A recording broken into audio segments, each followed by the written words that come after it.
You are now tuned in to the Lineman Lounge, the world's thickest sports podcast, with your hosts, Mike and Evo. Come on, stand, bitches. This is the Lineman Lounge. I am Mike. That is Evo. We are back. It is Sunday, and we have the rest of week 12 of the NFL to get through. Man, I am pumped. I hope everybody had a fantastic Thanksgiving. I know that we did here in our house. Evo, welcome in, brother. Appreciate you being here. Happy Thanksgiving to you and the entire family as well. How you doing this week? How was Thanksgiving? And you ready to rock and roll for the rest of week 12? Yeah, Thanksgiving was awesome as usual. We kept it super low key. Just a couple things, Base was slurped down a lot of deviled eggs, like a real sick motherfucker. Ham. I've been having ham for days. It's been great. Ham sandwiches, little like ham bowls with mashed potatoes and stuff like that. So it's been good.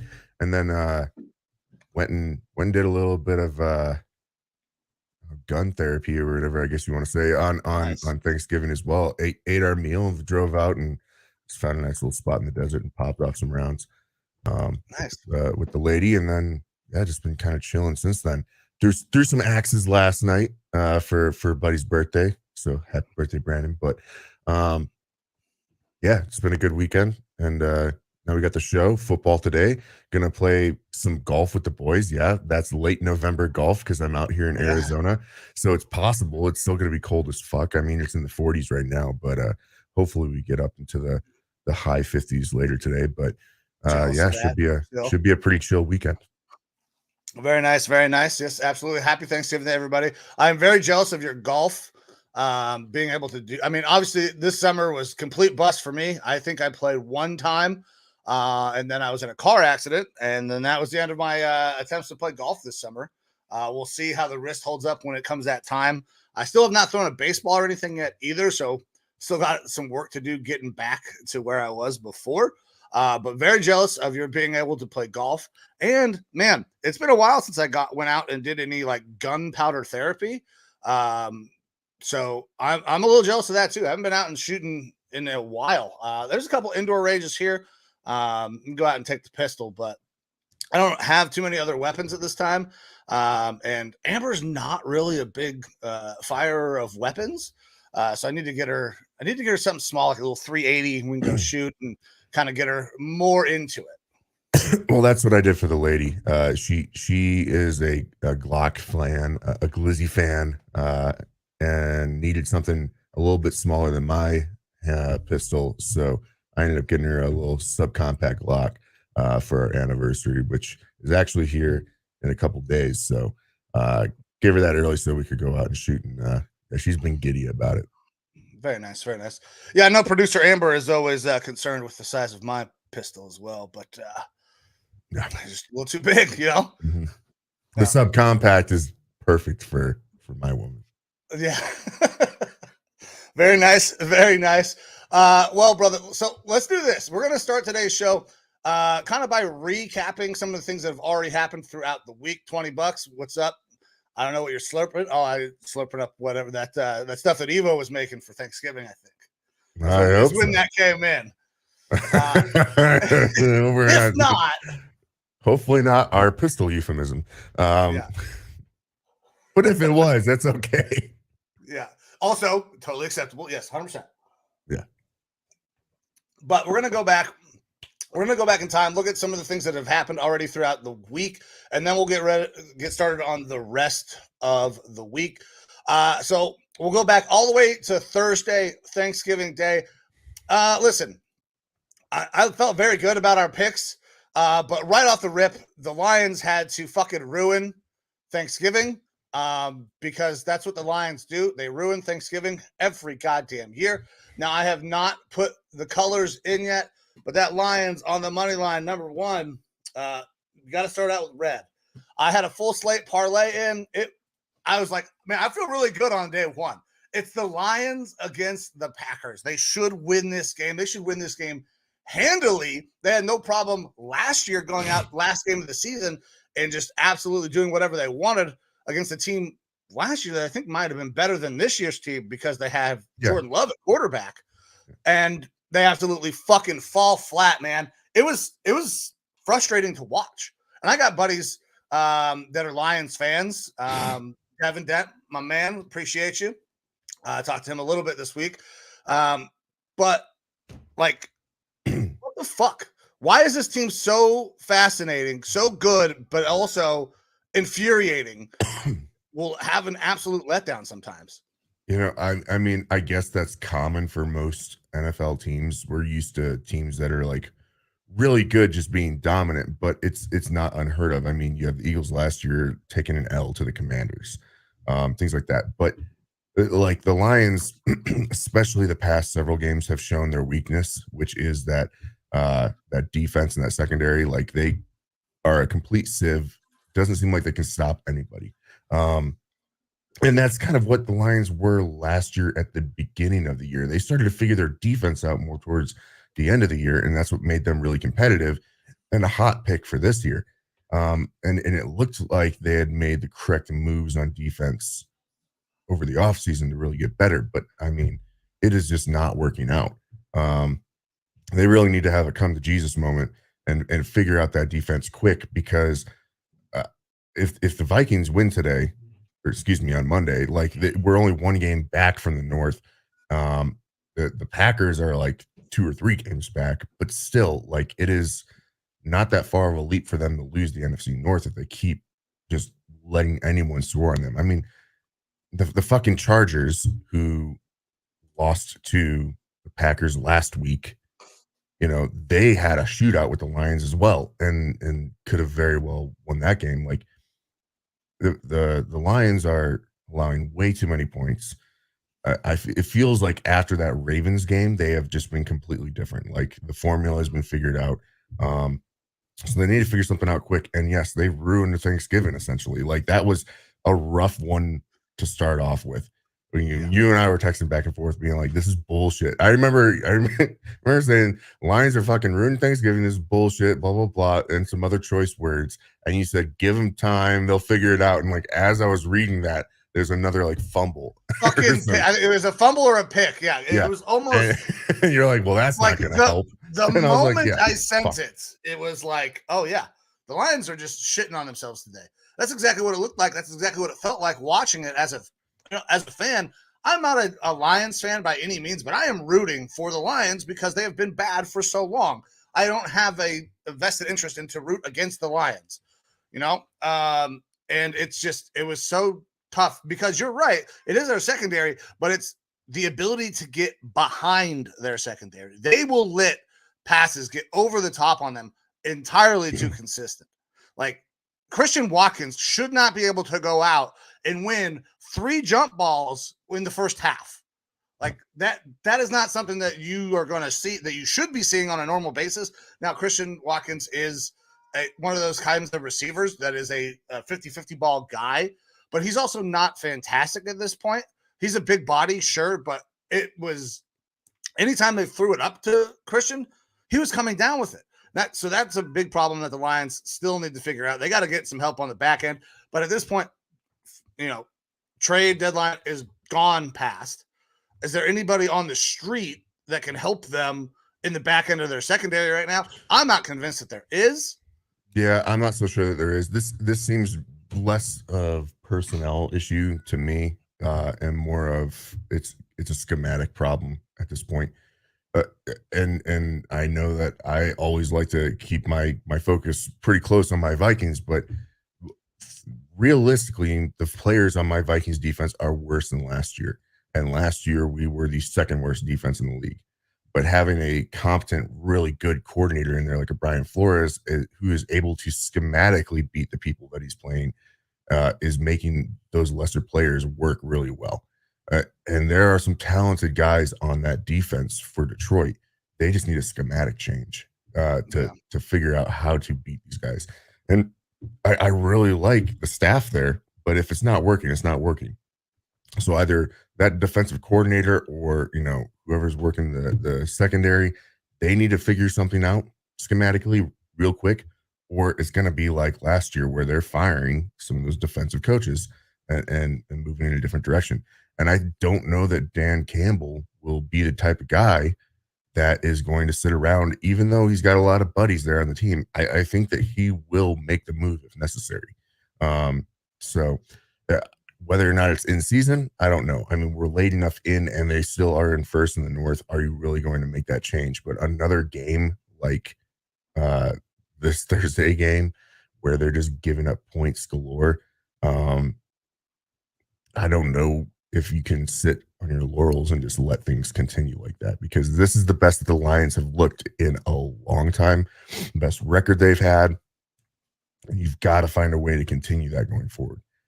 They're very gettable though, as of right now. Like if they don't make those changes, Vikings play them twice here to finish the year, the last week and third to last week. So those could be some real interesting games.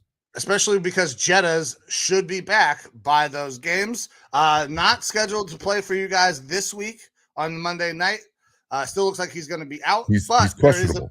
questionable. He is questionable. I was going to say, all signs point to him probably not playing in this game, but he does carry a questionable designation, which makes me believe that it's at least almost a 50-50 shot. Maybe not quite 50-50, but he doesn't carry a doubtful designation or something like that. So it's possible that not too long from now, Jettas is going to be back. And honestly, it kind of bodes well for me. I made a bet at the beginning of the year. Vikings were going to win the NFC North. That bet was basically fucked. I could not cash it out to get any of my money back. And now they're like, oh, you know what? If you want to cash out early, maybe you have an opportunity. But that's because the Lions are starting to slip and give up a couple of games here, and the Vikings are crawling back into it. So it's entirely possible. If you guys do end up winning the AFC North, I will be happy because I'll make some money. And I still believe the Lions will make the playoffs, even if they don't win the division, because the NFC's kind of slim right now on high quality talent. Yeah. We're going to have a team who is 500 or below probably make it into the playoffs with the NFC South. So I still think the Lions get in regardless. But there is a possibility they could easily lose this division now. Yeah. They have to figure it out.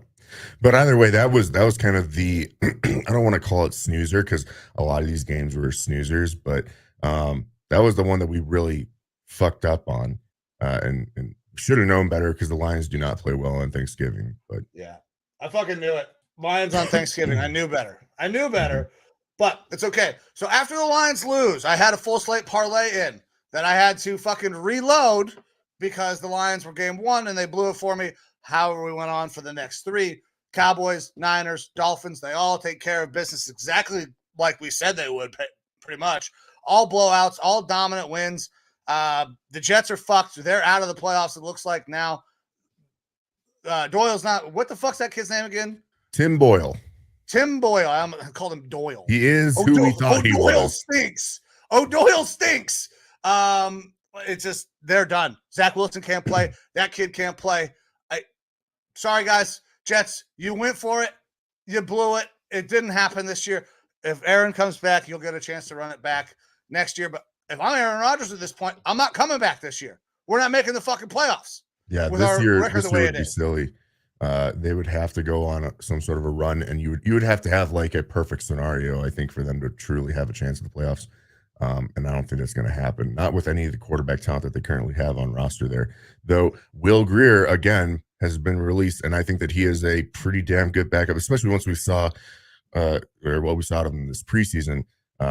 The old Billy Belichick released him this week. So if they want to try to just throw a wild card in there, Will Grier's at this point, if you're Saleh, you're that front office. Was that Joe Douglas, right, as the GM? Mm-hmm. Yeah, you got to try something, anything, everybody. There's a guy on the street who played quarterback in college, and he was pretty good in college. Let's give him a shot. Because the guy that we currently have starting was ass in college. It's and really he's ass in the NFL. Colt McCoy still hasn't, with all these different quarterback injuries, right. He's still out there. I don't think Colt McCoy is the greatest thing since sliced bread, but I know that he is like a game manager and can run an offense. Like we've seen it. And so for him not to be out there is really surprising.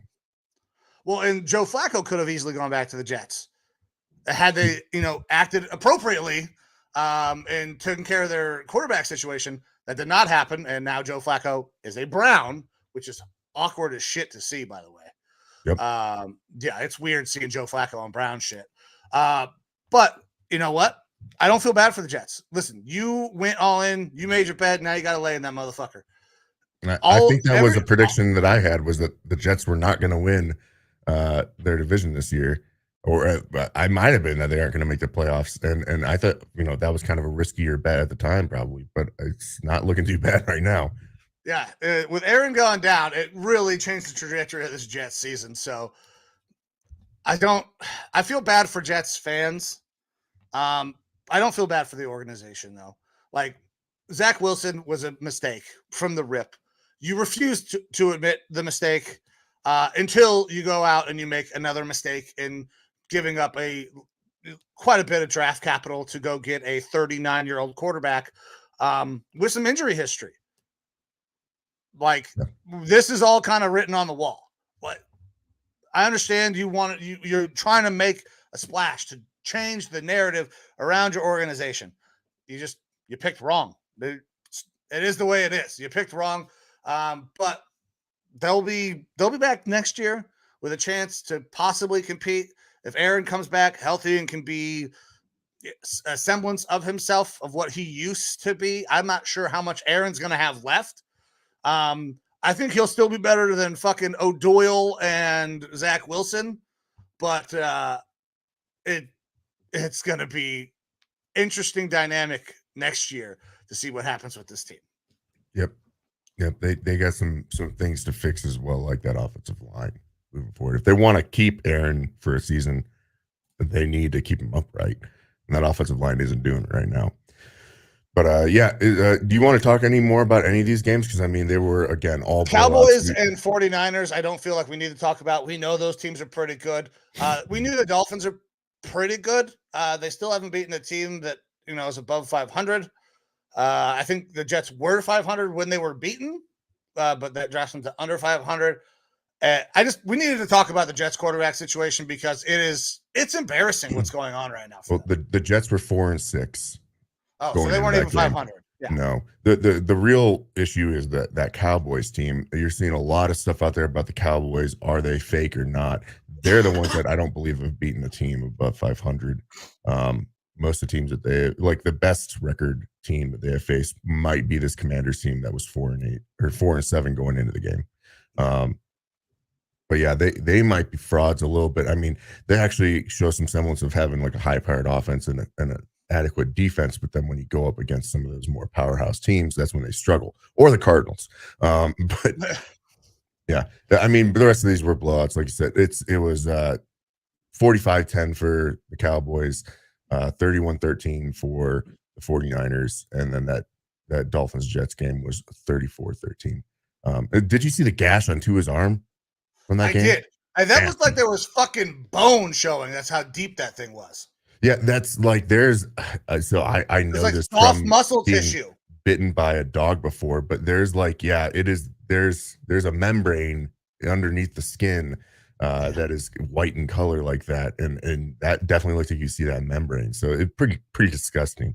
It's a deep gash. Rough for his tattoo there too. Yeah, that's tough. I imagine he's getting some stitches afterward. He'll have a little bit of a scar there. Chick stick scars, man. He'll be fine. Yeah. Tua's a tough kid. Like, you don't get beat up as much as Tua's been beat up and keep coming back without being tough. I don't think anybody can question his toughness at this point. Absolutely. So. All righty. Anything else that you want to talk about from this weekend before we kind of jump not from Thursday. We will talk. We'll jump forward to Saturday. College football happened. And the college football season is over. So if you are looking forward to more college football, I don't know what to tell you. The fucking season's over. Yeah, tough. Ohio State loses to Michigan 3 years in a row. We were talking about this a little bit before the show.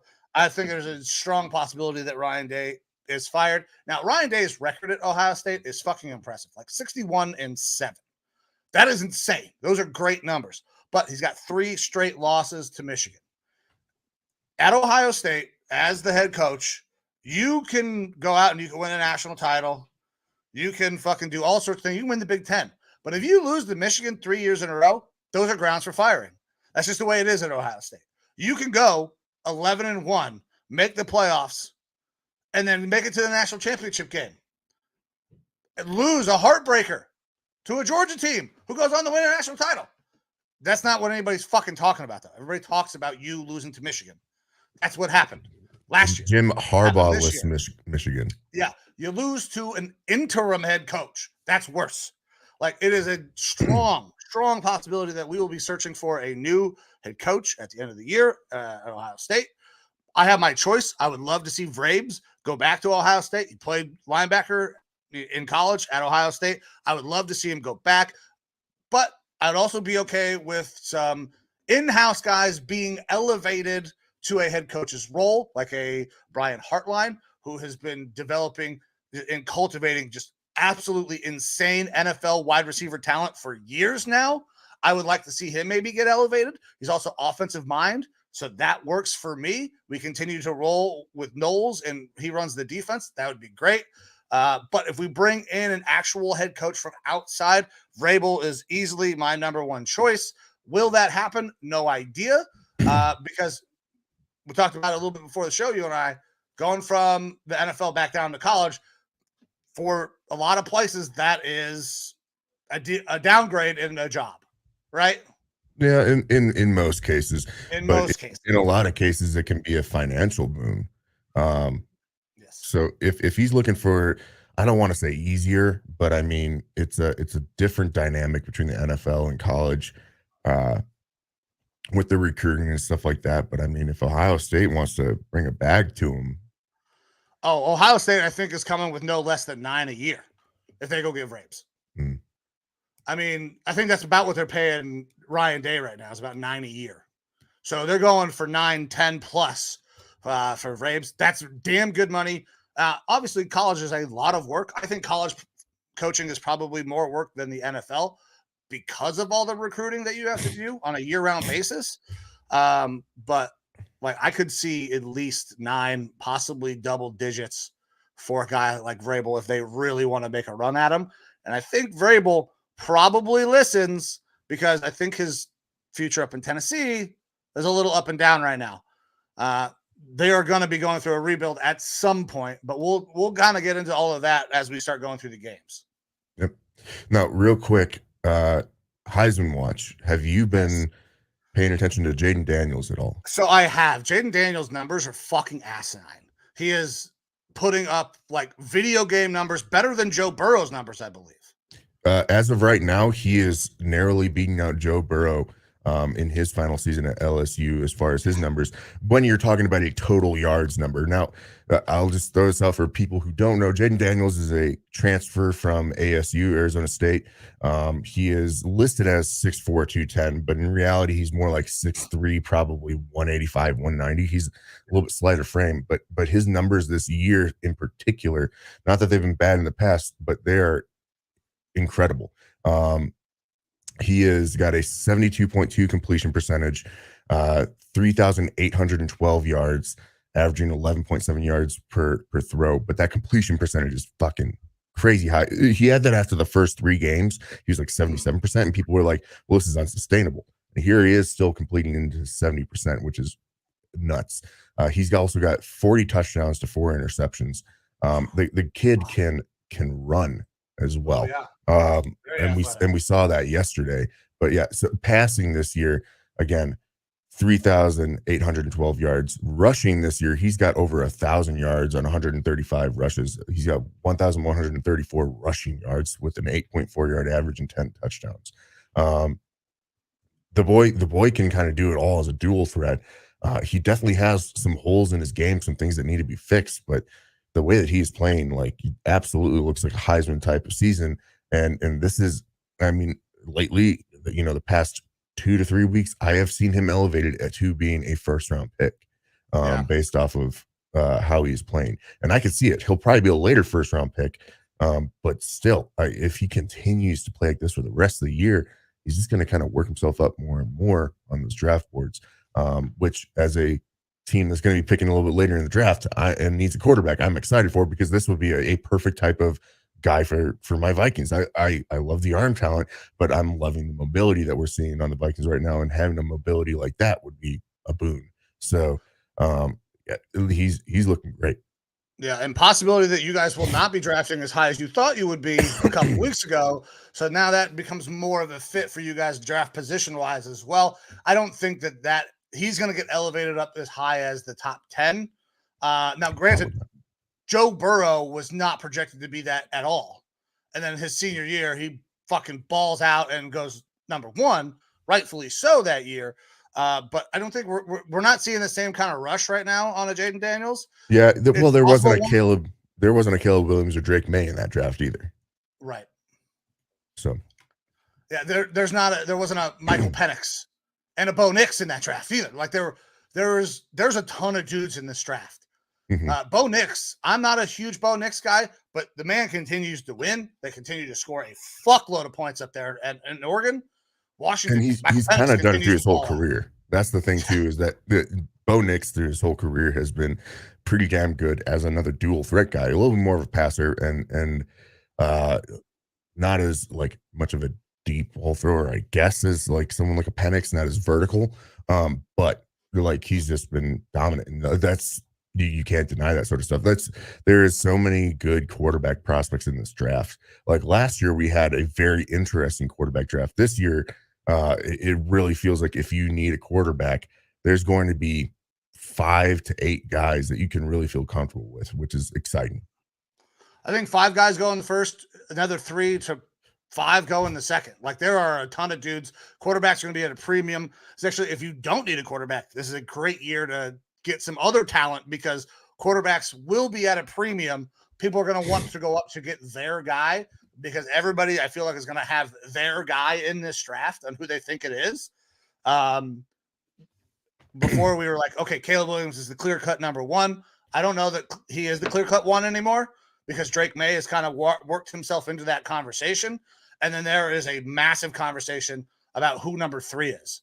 I mean, you have Penix, Nix, Jaden Daniels could get up into that. Now, Travis from Florida State was definitely in that conversation until he has the knee injury. There's a ton of dudes. Like it'll be interesting. JJ McCarthy's still being talked about as a first-round pick as well. Yeah, played a good game yesterday. JJ didn't look good to start, but he threw a couple of great balls. Threw an interception to Ohio State that went into the end zone for a touchdown. It was wild how that worked out. I don't know if you saw the replay, but it very clearly looked like an interception to me. Ended up being a touchdown for Michigan, though, so take that the way you will. Yesterday was fun. I bet. Yeah. I was like, I'm just not going to talk to Mike today. I'm sure he's going through it. Yeah, I was having a tough one. But all right, man. You ready to jump into today's games? We're already 4 games down, so we can jump into today and tomorrow's games for the NFL.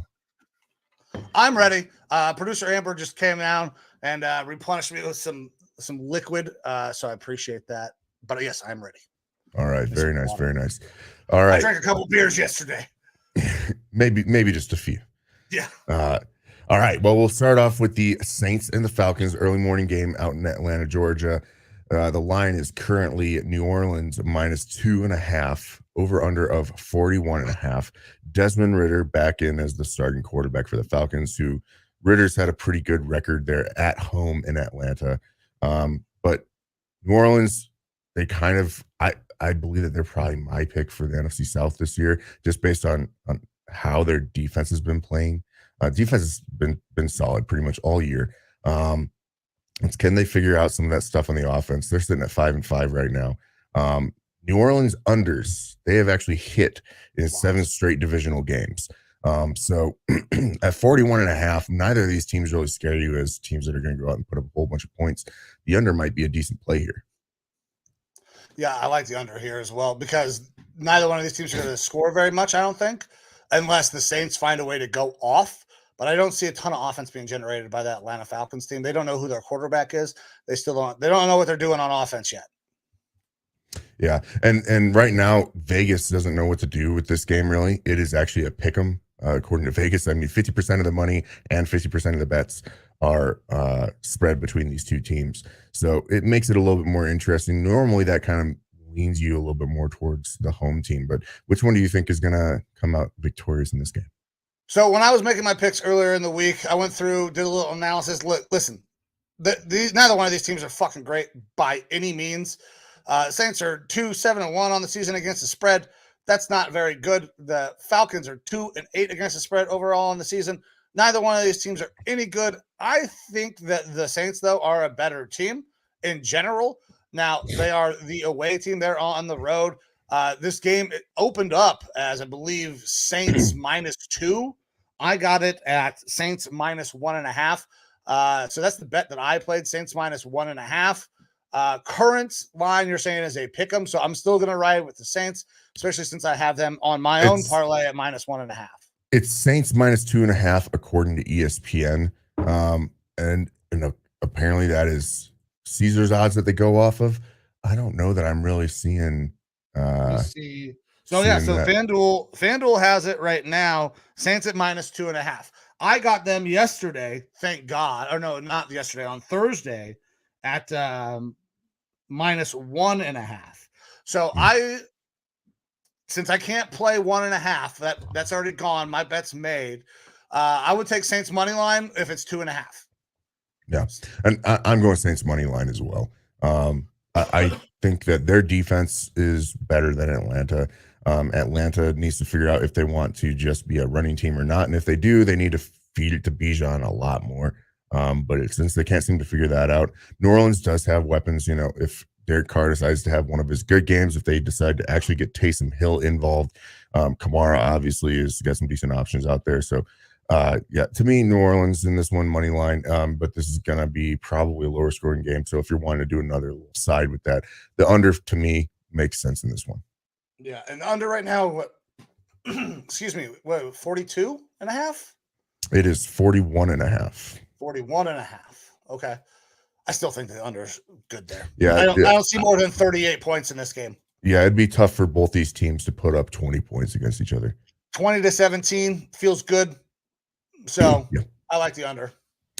All righty. Next up, we have the Steelers and the Bengals being played out in Cincinnati. The line is Pittsburgh -2.5. Over under of 36.5. And if you're wondering why are the Steelers favored here, well, Joe Burrow is out for the year. They are starting old Jake Browning from Washington, former Viking skull, starting his first game. And also you have a little bit of life blood for the Steelers. Matt Canada has been fired. Yeah, there we go. That's what they needed. And Mike Sullivan, don't know him, is going to be play calling now up there for the Steelers. So is this going to provide some sort of an offensive boost for them? I guess we'll see, because this is the first time that he's going to be going out there calling plays. Is Kenny Pickett going to be unlocked? Who knows? Probably no. not. But the answer's fucking no. Kenny Pickett sucks. Yeah. Like I don't care. I was burying Matt Canada because it was fun. He also is a terrible offensive play caller. But Kenny Pickett had some opportunities, like at times in that Matt Canada-led offense, and he just failed to convert on numerous occasions in several games. Kenny Pickett's just not any good. But they're good enough to win this game because the Bengals don't have a starting quarterback. They're going to trot somebody out there to start at quarterback, but Jake Browning's not a starting quarterback. That defense is still very good for the Steelers. They give up a ton of yards. Like, if you look at the amount of yards the Steelers give up, they are like 28th in, I think, basically every category or worse. But they stiffen up in the red zone. They hold teams to 3. They get a shitload of turnovers. I believe they lead the league in turnover margin. And now you have a quarterback in his first start in the NFL, fucking week 12 of an NFL season. That's going to be really, really tough for the Bengals to get much offense going. And some other information I got here: Steelers 3-0 outright and against the spread following a loss. That bodes well. Bengals 0-3 outright and against the spread in divisional games. So this is a divisional game. I love the Steelers. I got the Steelers on Thursday at -1.5. That's what I bet. Now it's 2.5. I still think that's good. I still think that's plenty, but I'm not going to do that because we're still talking about Kenny Pickett beating this team. I'm going to take Steelers on the money line. 1.5. I loved it. That's why I bet it earlier in the week. But 2.5, makes me a little bit more nervous. So I would Steelers money line. All right, I have to look up real quick here. Is T. Higgins going to be playing? They're not going to be having T. Higgins trot out there. He's still going to be inactive. Yeah,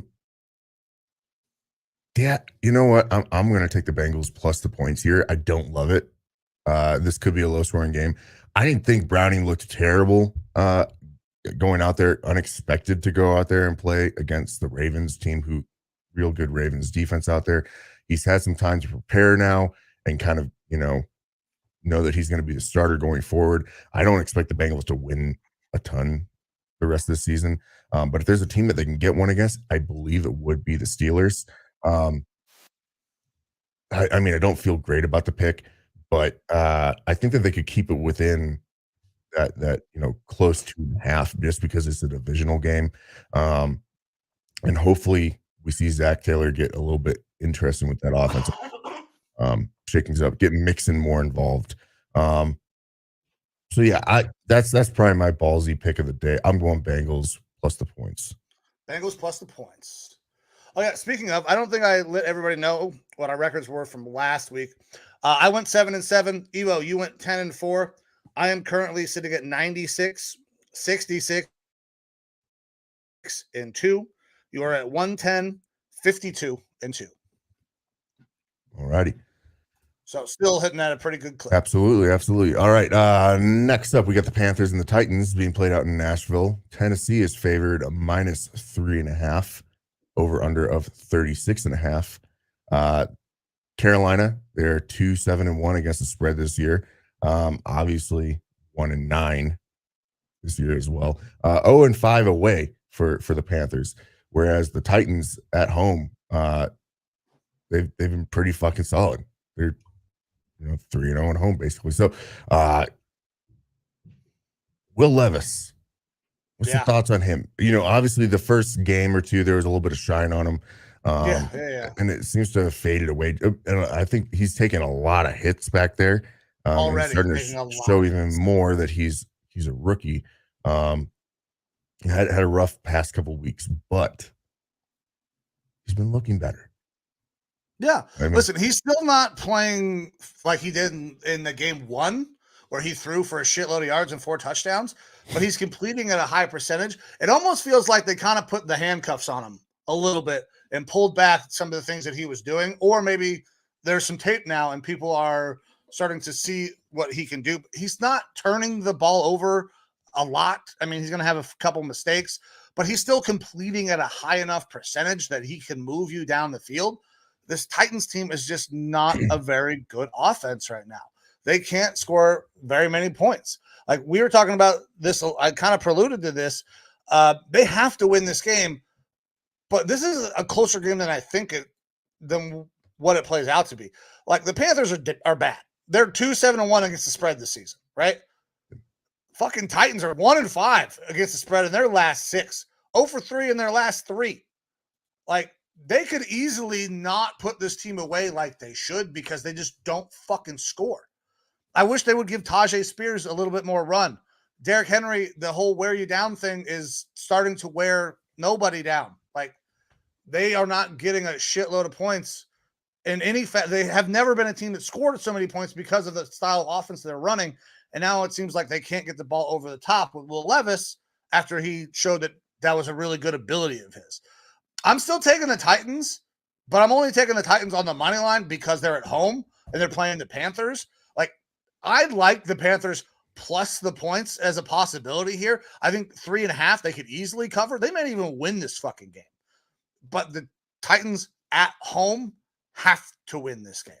Otherwise, Vrabel coming to fucking Ohio State becomes a very distinct possibility, in my opinion, if they drop this game because they have not scored. They are not making the playoffs.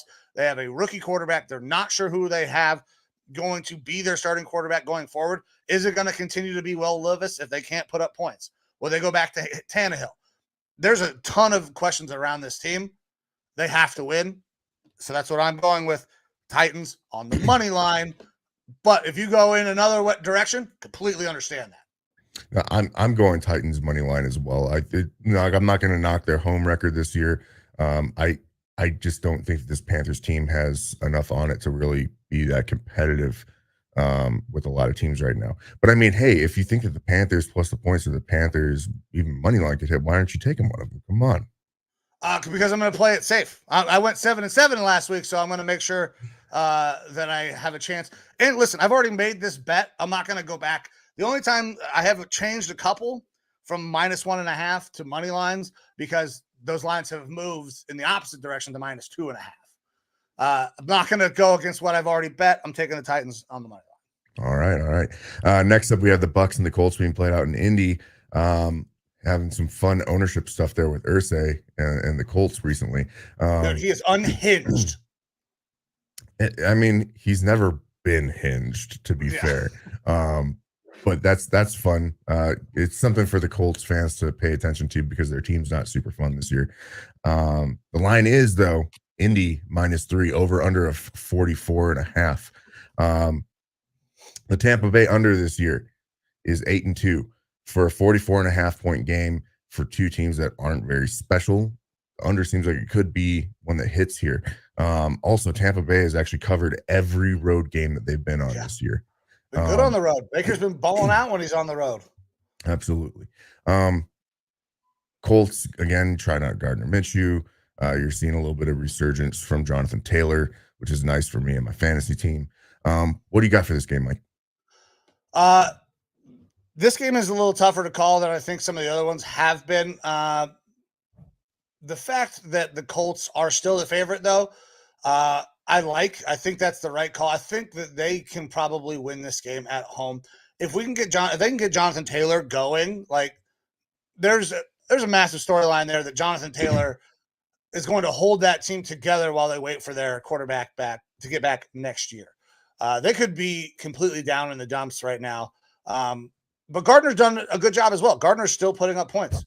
Gardner Minshew could have been the starting quarterback for the Jets, and they got a shitload more done than what they have. So I think the Colts probably win this game. They've covered in 4 straight coming off of a bye. I like that. I like that for the Colts. But listen, Baker has been good on the road. Will that trend continue? Maybe. But I think the Colts are good enough to get the win. So Colts on the money line for me, not dropping any points here. All right. I'm going the opposite. I'm taking Bucks money, or not money line. I'm taking Bucks plus the points here. I actually look at this game a lot more like a pick 'em. Passing offense wise, the Bucks have an edge there. Rushing offense, the Colts have the edge there. Neither defenses really scare me. They both have some names on it. The Buccaneers defense, I believe, can be better. They just haven't been better. And it's been more of that schematic thing where it's like guys aren't doing as good as they should be. That being said, they do have a bunch of injuries there on that Bucks defense, and you're going to be having some rookies go out there and play. They've looked good so far, but I'm liking the 3 points for the Bucks right now. I'm going with them. It looks like Vegas is betting with me. 67% of the bets and 65% of the money is on the Bucks as well. Like I said, I felt like this was a little bit more of a coin flip. So if I'm getting points with the Bucks, I'll go ahead and take that. Okay. Well, you said plus 3, right? Is what you got? Correct. Bucks plus 3. Gotcha, brother. All righty. And then producer Amber had a little question here. Jack Mary's Tech Theratrix. There is no explanation. This is the Key and Peele sketch. If anything, the explanation is that the old lady ordered some pizzas the day before Thanksgiving, and we put that as our name for delivery. Oh, yeah. You can deliver to Here's Tech Theratrix. Jack Marius Tech Theratrix? Yes, the 4th. Anyway, moving on. Next game, we have the Patriots and the Giants being played out in Jersey. The line is now New England -4 for Caesars, over under of 35.5. And the Giants went out there and stole one last week, huh? Yeah, they stole one, but they had a guy that went out there and played competent at quarterback. It was like the Paisan passing showed up, baby. I know. Like, listen, Tommy DeVito kind of showed up, showed that he can play a little bit. Now, will we see that trend continue? I don't know, but I got some money that it's going to. I got the Giants plus 3.5. I got them at 3.5 earlier in the week. Today it is now plus 4. Patriots 2-8 against the spread. That is bad. I think that the Giants can cover. Do I think they'll win? I don't know about all that, but I do think that they can cover. Unders also very good play for this game. Giants 8-3 on the unders, 4-0 on unders at home. The Giants are not going to score a lot of points, but neither are the fucking Patriots. So Yeah. I think low scoring game. Give me 3.5. I wish I'd have waited and got it at 4, especially on a low scoring game. Look, you've got DeVito trotting out there, the Paisan passion. He is a rookie quarterback, and Belichick is known for having his way with rookie quarterbacks. Yeah. Normally, but Belichick isn't like the Belichick of the past. The Patriots not only are 2-8 on the spread, they're 2-8 for their record. That is the worst record, tied for the worst record in the Belichick era for the Patriots. All right. They are not having a good season. They don't even know who the fuck is playing quarterback. Mac Jones thinks he's going to be the quarterback, but Belichick has said, I haven't decided yet. They go ahead and release Will Grier, but still, you don't know if it's going to be Bailey Zappi or Mac Jones, or does it really even fucking matter? And personally, I don't think it does. I'm also taking the Giants plus the 4 points here. Yeah. Because like this game is going to be real low scoring. And if there's that big of a spread in a very low scoring game, you might as well take the points on this one. Saquon Barkley on his own, I think, can put up enough points to possibly beat this Patriots team. And then if you get a little bit out of there from DeVito, like you're not doing too terrible. So we're going to go with the Giants plus the points in this one. Giants plus passion. The points. So I'm going to ride with you, Giants plus 4 there. For my bet that I got, I'll post. I got it 3.5 before the show. Since it's at 4 now, I'll take the 4 for the show. And look, Vegas agrees with us. 71% of the bets, 63% of the money on the Giants. Patriots fucking stink, dude. They're terrible. Yeah. Sorry, Norwood. Right. Actually, I'm not sorry, Norwood. Fuck the Patriots. 20 years of dealing with that shit. Fuck them. All right, next one up. This one actually seems to be potentially a pretty fun game here. Big implications for the AFC South. You have the Jaguars and the Texans being played in Houston. The line is currently Jacksonville minus 1.5, over under of 47.5. I got this one at a different number earlier in the week here as well. But the winner is going to get first place in the AFC South. Now, the Jags are 7-3. The Texans are 6-4. And you say, well, how does that work out? If the Texans win, they'll have the same record as the Jags. Well, they beat the Jags already once this year, a 37-17 kind of blowout in week 3 in Jacksonville. This is the first time in 16 years that both teams are over 500 when they're playing each other. So we're actually seeing some good play out of it. I mean, 3 years ago, you say Jaguars and Texans are fighting for the AFC South. I'm saying, man, you're on some really good kush, because that's not happening. And here we are. Both teams have good quarterbacks. Both teams have good coaches. Both teams are trending upwards. It's pretty awesome to see. And we love that parity in the NFL. But again, crazy what a good quarterback will do for a team, man. I got this at a better number earlier in the week when I bet this. I believe it was like Jacksonville minus 2.5, and I took the Texans plus the points on that one, and I'm still there. I'm taking the Texans plus the 1.5. They're playing at home. They're playing great. Yes, we saw a little bit of issues from Stroud last week throwing those interceptions, but I think it was just a matter of like, hey, he's playing a little bit looser because they're going up against a shitty Cardinals team who is able to take advantage of some things, and they were able to get some of those interceptions, but he was doing what he needed to get his team to win, and he got him to win. I don't expect there to just be turnovers like that or interceptions like that consistently from CJ Stroud. So that's a little bit more fluky for me. Texans, I like what they're doing out there. I love Stroud. I love the way that Stroud's been playing. So yeah, I'm taking the Texans plus the points on this one. Now, I will say this for the Jaguars. You did have, their head coach come out couple weeks ago and say, hey, we need to quit being a little bit less horizontal with our offense and start going a little bit more vertical. And they did that last week, and it helped them out. They were able to go out there and I believe get the win. Yeah, get the win against the Titans. Again, it's the Titans. So not saying a whole lot there, but if they continue that vertical style of offense, it's going to be a lot better for them. But at the end of the day, I'm going with the Texans here. I like the Texans in this one to take the lead of the AFC South. And I believe that whoever wins this game ends up winning the AFC South long term. I agree with that last statement for sure. And the only number I got right here that I feel like is going to make any difference. Texans have covered 4 of the last 5 meetings since 2018. The Texans are 10-1 outright and 8-3 against the spread against the Jags. The Jags are the favorite. I didn't need any points. I believe the underdog wins this. It gives me the best odds. They were plus 102. Texans money line for me. I believe they are better. But I have a question for you before we move off of this game. You're starting a franchise right now. Do you start your franchise with CJ Stroud or do you start it with Trevor Lawrence? Stroud. Stroud? Yep. I mean, we've seen less of him, obviously, but I have seen a lot more up and down from Trevor Lawrence. I still think Trevor Lawrence is going to be a top 15 quarterback in the league, but I don't know that he's ever going to elevate himself to a top 10 or better, just because of the up and down that we've seen from him. And he's had competent offensive weapons, especially this year, and we've still seen that up and down. Honestly, I think that his first couple of years in the NFL really fucked him over. I mean, primarily that first year, but and it might have hurt his long-term prospects as an NFL quarterback to really reach his max potential.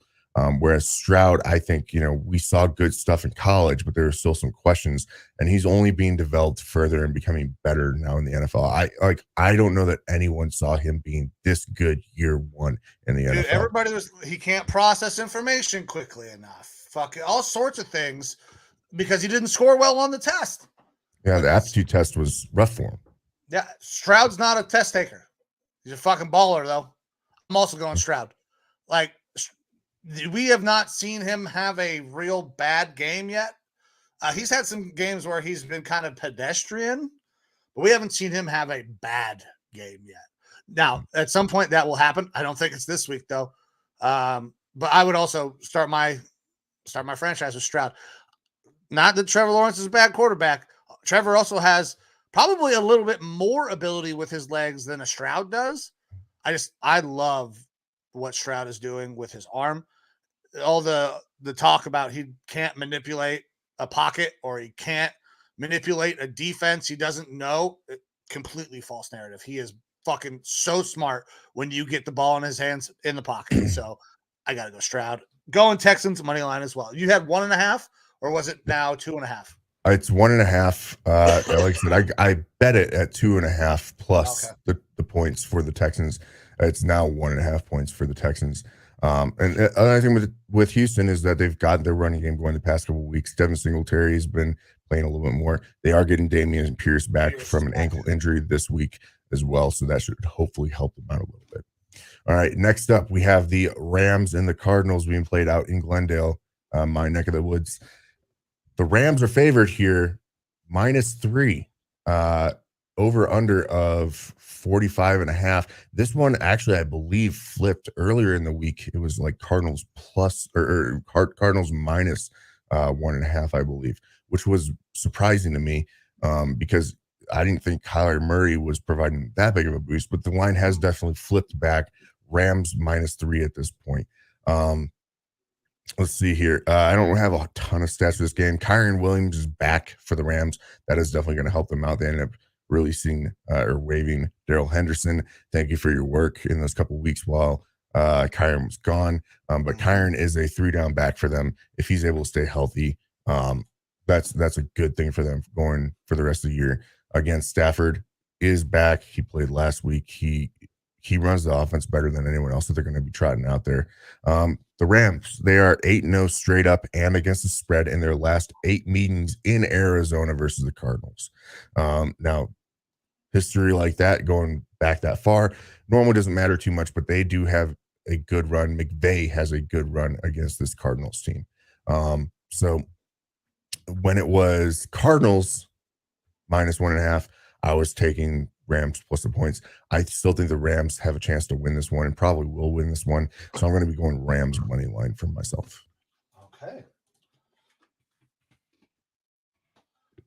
So here's our first game where we like truly disagree, where both of us can't hit, because I like the Cardinals in this game. I like Cardinals on the money line. Kyler coming back has been a godsend to this team. Like, he's been playing pretty decent as well. They're figuring out ways to score enough points. Now, obviously, going up against the Rams, you have a lot of things to contend with. That defense in the back end isn't nearly as good as it used to be, but Aaron Donald is still there. So that's kind of something that you got to be on the lookout for, right? Is that Aaron Donald is going to cause problems. The fucking Cardinals guards have actually been really goddamn good this year. Will Hernandez ranks 7th in his pass block win rate. 95%. O'Donnell, who is their other guard, Carter O'Donnell, has a 94% pass block win rate. So these guys might be able to hold up to an Aaron Donald and give Kyler at least a little bit of time to get rid of the ball or flush and make something happen with his legs. So I like the Cardinals' chances today to win this game. They are at home, right? They are in Glendale. Yes, it is in Arizona. So I think that also helps factor in for them. Rams over the last 4 games, 0-4 against the spread. Now, granted, they are the favorite, not by much, but this game has been back and forth. Vegas has been back and forth on this game. So it makes sense to me why we're having a little bit of the disagreement, but I'm going Cardinals, man. Cardinals on the money line. Yeah, and right now, like, the betting is pretty even on these two teams, both the money and the bets. So I'm not sure that anyone really knows who's going to win this one. I could just as easily have gone the Cardinals money line here. So I could have talked myself into the fucking Rams.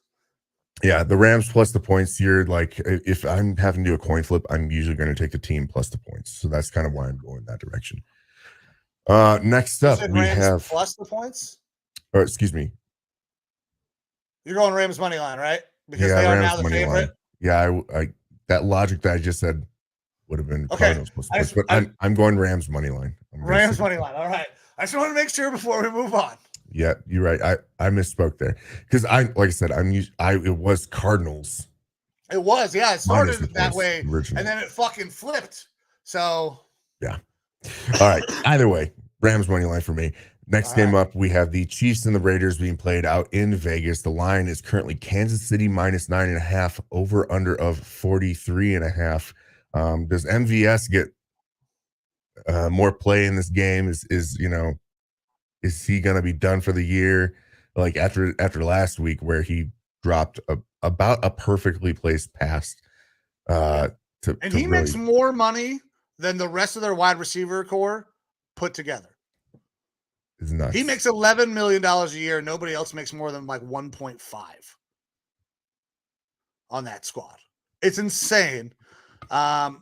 This Chiefs team, they perpetually don't cover. They're not great at covering. They're they never cover. All the unders happen at the Raiders' home. Like, there probably should not be a lot of points scored in this game. I cannot see Patrick Mahomes and this offense going out there and being stifled that much 2 weeks in a row. The Raiders, they had a nice little boon. I don't think it's going to keep going, but they're 3-0 against the spread under Antonio Pierce. I like the Chiefs in this game, and I actually like them a lot, but not at the new spread. When I got this game, I got it at minus 8.5. Chiefs minus 8.5. So that's what I have on my bet. 9.5 is tougher. I still think I would take the 9.5 though. Fuck it. I'm going to do it. Chiefs minus 9.5. Before you do this, okay. Let me throw some stuff out here. All right. Talk to me. So, Talk to me good. One of my notes is MVS is trash. That was terrible last week. All right. But when you look at the rest of the receiving core, they're also not good. No one has stepped up. We thought maybe Rashee Rice or something like that. I know you're a big fan of Sky Moore in the past, but he's been nothing. Look, Kansas City, they're 3-7 against the spread in their last 10 divisional games. So against divisional opponents, they don't play well. But more importantly, this Chiefs offense has really been struggling the past 3 games. They have not scored on offense more than 17 points in a game. They got to a higher total 2 games ago, but that was due to a pick 6. The Chiefs offense I don't know, other than Mahomes and to Kelsey, if you're able to shut that down, I don't really know where else you're getting your points. I really like Isaiah Pacheco, but he's not an explosive guy. He's just a really pound the ball type of guy and get you dirty yards. But he's not going to. They need to find a way to get their screen game going. Listen, that's what they try to get vertical, right? We know what the Chiefs do. They get vertical. If you can add an element and start getting your screen game working, I think that this team has enough juice with ball in their hand after the catch that they can score more. But they don't necessarily separate well enough to win down the field. Like, that's their offense. That's what their offense has always been, is down the field, down the field. We're still trying to see it this year.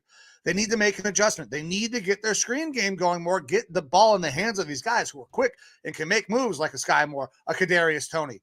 Now, you can take a shot for sure, but you should probably start taking shots to Travis Kelce more down the field rather than an MVS and things like that.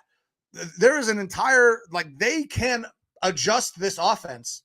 I just don't know if it's going to, Andy Reid is so fucking smart that he's got to see it, that this team cannot win vertically all the time like they used to, because you had a Mecole Hardman, a fucking Tyreek Hill, all of these dudes who could go and win vertically.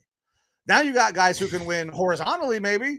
They just don't separate well. So get the ball in their hands quick, go out there and score. Those numbers, though, listen, I'm already locked in on my bet. I'm going Chiefs money line for the show, though. Chiefs money line is what I'm doing.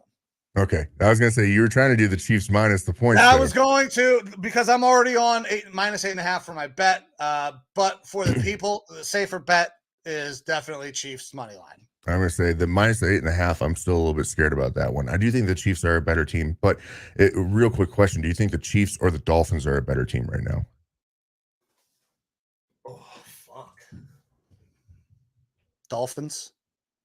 All right. Well, last week the Raiders played the Dolphins in Miami, and they lost, but it was 20-13 with a Dolphins offense that can be extremely high powered. Coming into this game, the Raiders, like the Chiefs are a better team.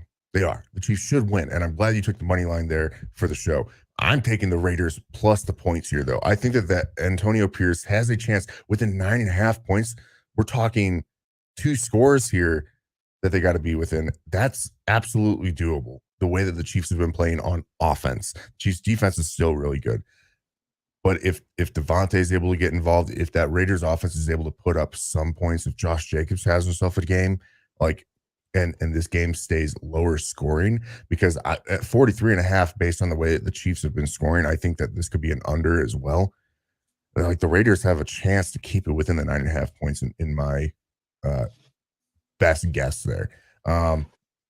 Real quick here, I'll pull up the Vegas stuff. They've got the Chiefs being selected, both betting and money percentage. So the Chiefs are the safe play here to go Chiefs money line. But I think that the Raiders have a chance to keep this within that 9.5, especially with that hook. Yeah. All right. Well, I mean, I'm locked in at 8.5. Hopefully they lose by 9. Yeah, perfect. Next up, we have the Bills and the Eagles, which, if you were looking at this one earlier in the year, you think fantastic game. Now, I don't know. It's in Philly. Philly minus 3 points, over under of 48.5. This is a short week for the Eagles. Buffalo, they are 5-1 at home this season, but they're 1-4 on the road. And Joe Brady, he's calling his second game for the Bills. We saw a little bit more life out of that Bills with Joe Brady coaching the offense. Is it what you still want to see out of that Bills offense? No. And again, I think that the window has closed on this Bills team, or is very quickly closing. So they need to do something. I don't see Stephon Diggs staying with the team after this year unless they somehow make a run. But the Bills have been very underwhelming this year. I'm glad that they made that switch at offensive coordinator, or got rid of their OC and Joe Brady's calling plays. But this one, has the potential to be a relatively high scoring game. But Buffalo they've not been good on the road this year. And Philly has been, not dominant, but they've been winning. I really like what I saw of Swift last week. against the Chiefs. So for me, I'm going to go Philly, but I'm just going to go on the money line. I'm not going to drop the points because this does have the potential to be kind of a shootout if the Bills decide to show up and play offense. And for what it's worth, the Eagles secondary, I mean, really showed last week again that they're not that great. Yeah. They're not that great, but this Bills team is so up and down. They turn the ball over so fucking much. Like it's tough to understand why these decisions are being made. Like he has the abilities to do so many other things. You don't have to force the ball into a tight window, but I know he's got faith in his arm. Listen, Josh is good as an underdog in his career. He's 11-5-1. But the Eagles are fantastic as home favorites under Sirianni. 12-4-2 against the spread. I'm not going spreads in either one of these things. I could see people being on the Bills plus the points, but I'm going Eagles on the money line as well. They're playing well. DeAndre Swift has been really good for them. Jalen Hurts has not been great, but does he have to be great for this team to win? I don't know, because Josh Allen is almost bound to make a mistake at this point. It feels like we're holding our breath, waiting for Josh to make that critical error, have that fumble, force it into a window he had no business trying to force it in. So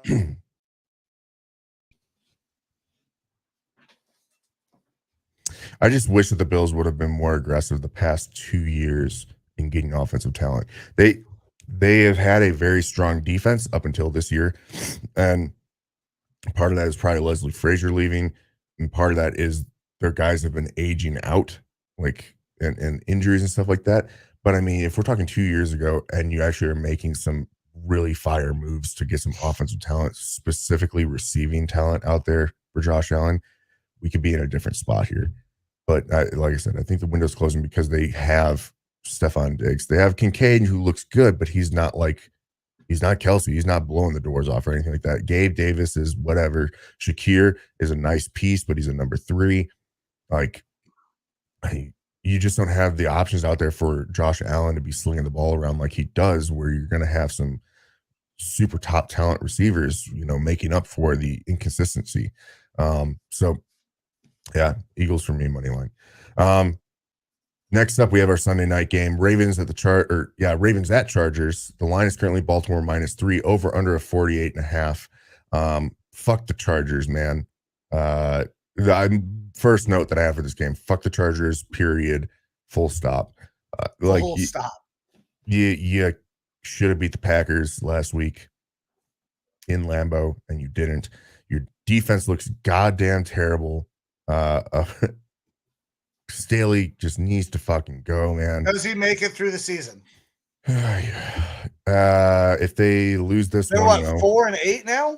They are 4-6. 4-6. Okay, 4-8. Yep. And 2-3 at home. To be fair, the Chargers probably win last week if Quentin Johnson catches that ball on the sideline that he was wide the fuck open for with yards ahead of him. Quentin Johnson has proven at this point to be an absolutely terrible first round pick. But you think that, like, size, speed, all that stuff, he looks like a good replacement for one of their 2 wide receivers when they inevitably have to move off of Keenan Allen or Mike Williams. And I think Keenan Allen is going to be a lifer. Mike Williams might be the odd one out here, especially if that injury. But Quentin Johnson is not the guy. No. And he showed that in a pressure moment last week at Lambeau. So again, fuck the Chargers, period. I don't know why the Ravens aren't favored by more, to be completely honest. Joey Bosa on the IR now, bad ankle sprain. Chargers are 0-3 in games decided by 3 points or less. So as of right now, with the line being Baltimore -3, if Vegas really thinks that's what it's going to be, the Chargers are going to lose. For me, it's the Ravens in this one, and I think I'm actually going to drop the points because fuck the Chargers, man. I don't think that they're going to be able to hold up against Lamar and his ability to be mobile in this game. 60% of the bets are on the Ravens in this one, but only 47% of the money is on Baltimore, which is a little bit interesting. But I don't have any faith in this Chargers team at this point. I feel like the season is lost. every time I say that, and that like this is the job or game that Staley could lose his job for, the Chargers end up winning. So maybe I should pay attention to that history, but I just can't get behind it. Not when the Chargers dropped one to fucking Green Bay last week. Terrible. Absolutely terrible. Yeah, it was an atrocious game last week. And I don't see too many positives on their horizon either.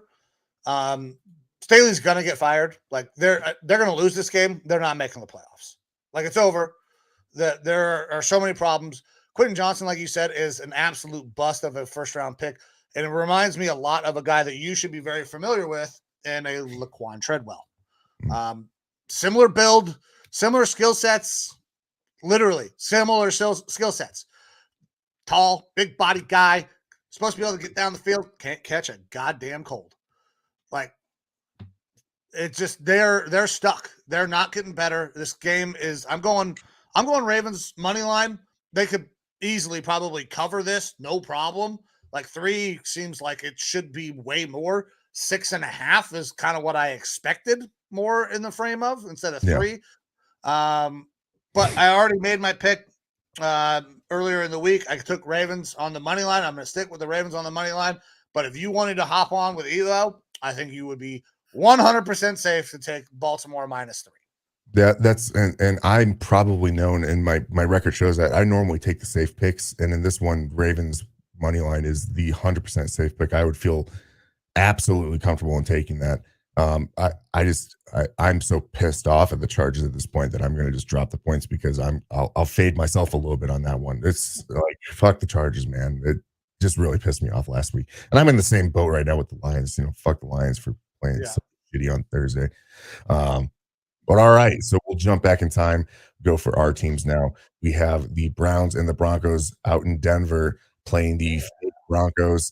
The line is Denver -2, over under of 37.5. I can't believe that Denver is favored in this one. Again, I talked about this last week when the Vikings played them. The Broncos are a fake 4-win team. It is like we've said it before. They had the flu game with KC. They had 12 men on the field against my Vikings last week. They took 3 turnovers and 16 field goals to beat them. And one of those turnovers shouldn't have been a turnover because Kareem Jackson forced a turnover by a hit to the head on Josh Dobbs. That was a fumble that led to one of those field goals. And the Vikings were still able to cover that game. The Broncos defense has been playing better. Russell Wilson has been playing better. They're still not a very good team. and you guys are hot right now, despite having those issues at quarterback. Browns are 3-0 straight up and against the spread in their past 3 games. And the Broncos are fake. To me, if the Broncos are dropping points, I'm taking the points for the Browns at this point. Like it's, I'm sure you got a lot more to say about this game, but yeah, for me, Browns plus the points on this one. Hammer that one home. I'll take the 2 all day on that. Yeah, so this one is pretty simple for me because I don't understand the line at all. I've got the Browns on the money line. I'm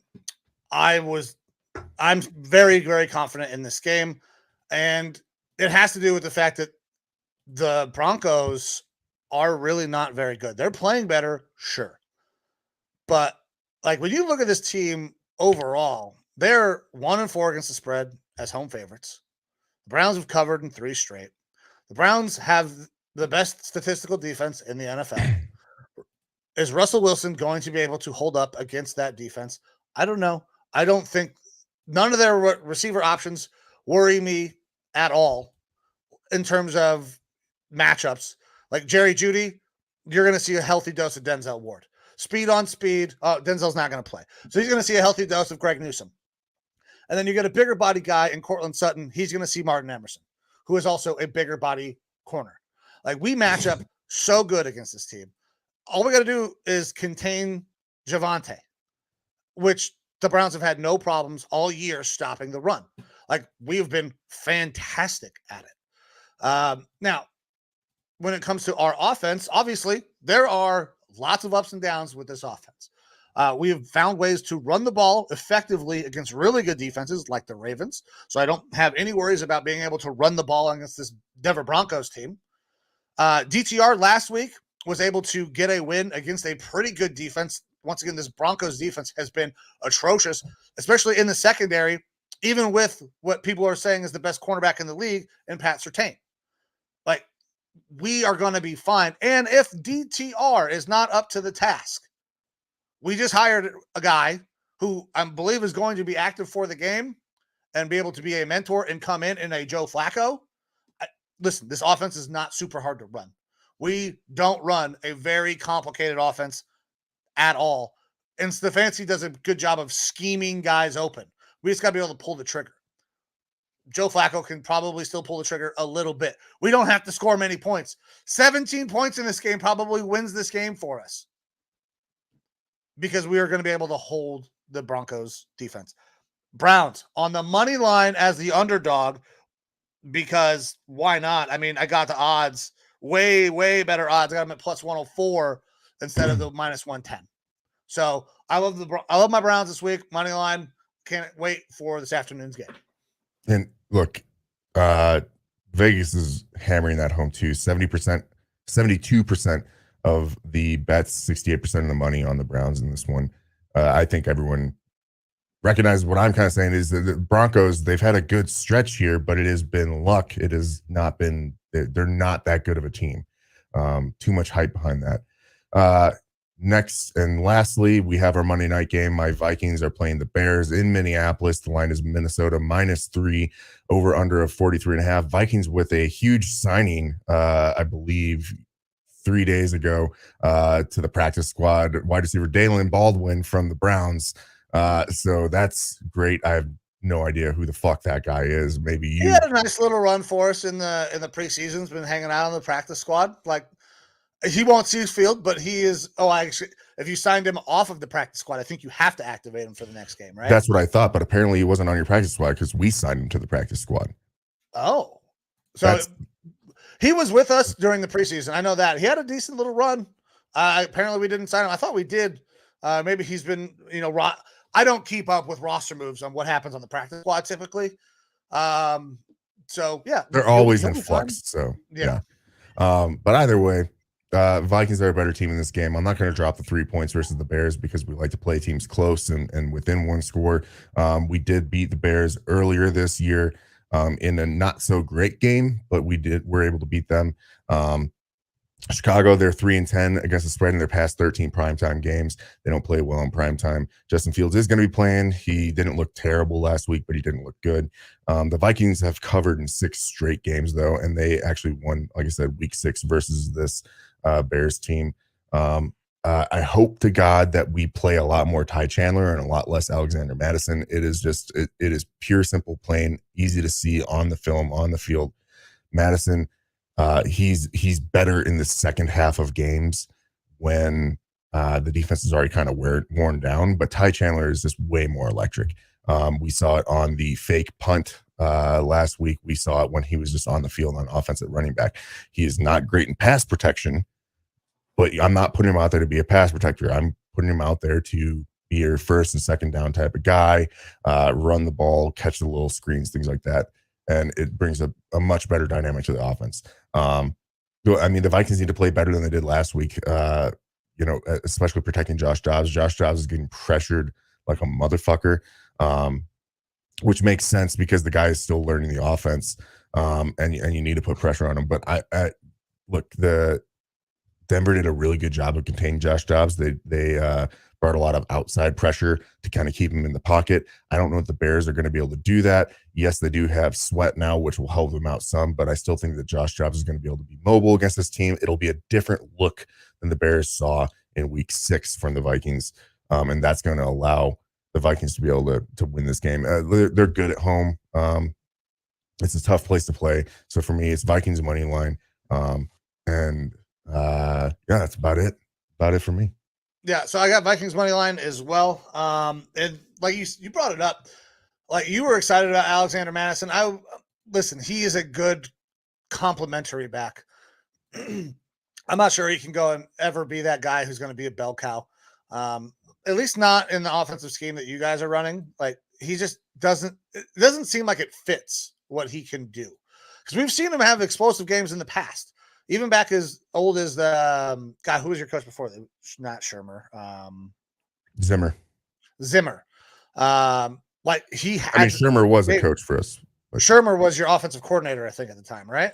yeah, we brought him in to be a quarterbacks coach and upgraded him to the OC. Yeah. For a year. So, like, he was great coming in as in a reserve role. He would go out there and get you a couple of big time runs late in games, but he's just not that guy. But honestly, this game, it really shouldn't matter. Sweat has helped for sure, but you guys are 5-0 outright, 4-1 against the spread against the Bears since 2001. You guys have covered 6 straight games. You guys are on a good run right now. I think the run probably continues. Vikings on the money line, man. That's what makes sense to me. Yeah. All right, and that wraps up our week 12 that we're in. That is week 12. Yeah, 12. Week 12, man. So the season is fucking trucking right along. As our week picks are in. 3 out of 4 on Thanksgiving. It's not bad. We would have liked to go 4-4. Fucking Lions. But we got a chance to improve those records. Full slate of games throughout this week. It'll feel similar to a normal week because there were so many goddamn games on Thanksgiving and then on Black Friday.